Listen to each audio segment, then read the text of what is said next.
It's been a few months since Intel launched their Arc series graphics cards, and while it started off in a bit of a rough state, Intel has been working hard to address their flaws. Now, early reviews were critical of their inconsistent performance and relatively high power consumption, and the company has been dropping the prices of its models.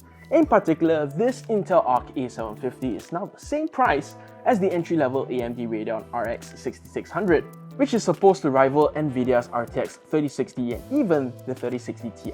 With newer drivers being updated, Intel might be onto something, and they have shown significant improvements in some key titles. So much so that Intel Arc graphics cards could be the answer for more budget-friendly PCs. So, is the Intel Arc A750 worth buying in 2023? Well, what we have here is a custom PC built by the folks over at Aftershock, and it's powered by this very own graphics card. Alright, let's talk about how the Intel Arc A750 performs with its new updates as of this video. But before we get into it, this channel is supported by brands who help us improve our content and keep us going. So stay around for this sponsored message. Here at Geek Culture, we've tested plenty of chairs, but Secretlab gaming chairs remain one of our favorites. Whether it's for work or play, they feel great to lean back against, with their ergonomic features offering support for the whole body, from the head and back to the arms, and even something for your butt. This mix of form and function helps the Titan Evo 2022 deliver the best seating experience like no other. For more information, check out secretlab.co. Alright guys, so as mentioned before, we are testing the Intel Arc A750 with this custom built PC, all thanks to the folks over at Aftershock PC. Now, specs wise, we are running this on a 12th gen Intel i5-12400 CPU, 32GB of RAM, and a 980 Pro M.2 NVMe SSD. I would say this runs you a mid-spec PC, so we should be able to run most games at 2K 60fps, but we'll see how it plays out on more heavy workloads. On top of all that, I just got a reference monitor here because you guys will be seeing this monitor live. We're not going to run any OBS or any recording devices because we wouldn't want to tax the system. So with that, let's start off with Apex Legends. Alright folks, so we're going to be running Apex Legends right now, and we can see our base temperature is 50 degrees Celsius. We're running pretty smoothly for now because we're on the main menus. Now let's go and check the settings real quick just to see what we're running off.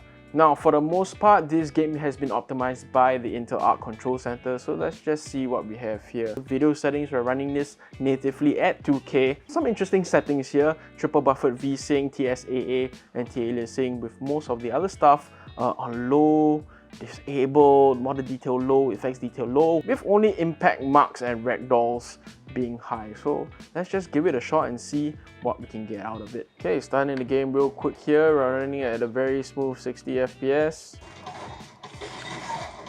Oh! Sorry guys, if you're seeing a very bad gameplay right now, I'm just running a really small monitor right now. Ah! So bad.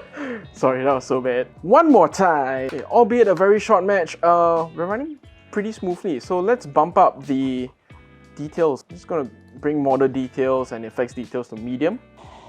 It's just gonna be a tad hard playing the game. Oh shoot! No, no, no. I just landed. Round 3. Alright, Zinio is gonna be playing the game. Alright, Zinio has just landed. We're still playing it very smoothly right now at 60 FPS. GPU memory utilization is at 79%. Just dropped a little bit on FPS to about 56.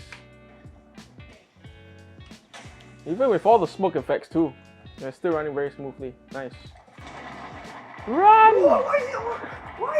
Alright, so if you can tell from the very badly done 3 rounds that the game actually holds up pretty well. Intel Arc Control Center has really optimized the game well. We did witness some minor screen tests, but overall, the game still looks great even on low. For what it's worth, the GPU still handles this game pretty well. So let's move on to the next one.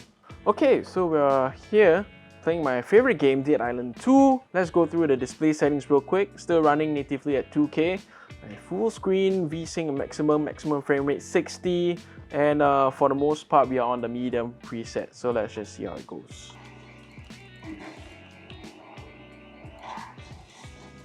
Ooh, nice.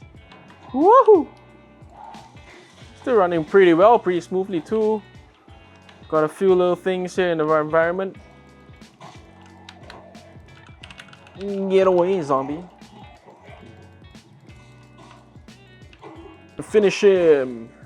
Get dead. Oh. So now we are in a more open environment here. Running through the streets of Los Angeles. They're running at 53 now, 54, 57.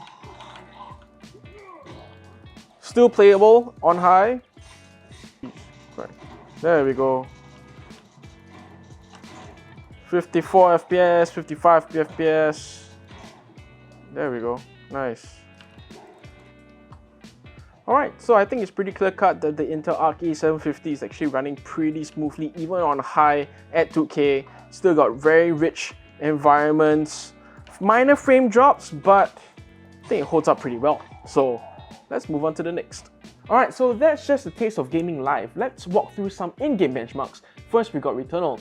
Probably one of the most insanely good multi-part benchmarks from particles to mesh complexity, and it's pretty impressive to see how Returnal performs on this. Of course, we start out with Returnal on 4K at medium settings just to see how far we can push the graphics card, and boy, this game actually ramps up the GPU load at 100%. We're still getting pretty high decent frames, capped at 60 frames per second. Now stepping down on the quality, we have 2K resolution, high preset quality with XESS on balanced and ray tracing on low, hitting an average of 61 FPS. And just to see how well it performs on 1080p with medium ray tracing, hitting an average of 70 FPS. Now next up is Shadow of the Tomb Raider Definitive Edition running with DirectX 12, with the game actually handling itself better than I expected, to be honest. We've managed to pull off an average of 88 frames per second at the highest preset with XESS on balanced as well. Now furthermore, we've reached a whopping average of 128 FPS on the lowest graphics settings. And it comes as no surprise that the A750 would be able to handle older games here.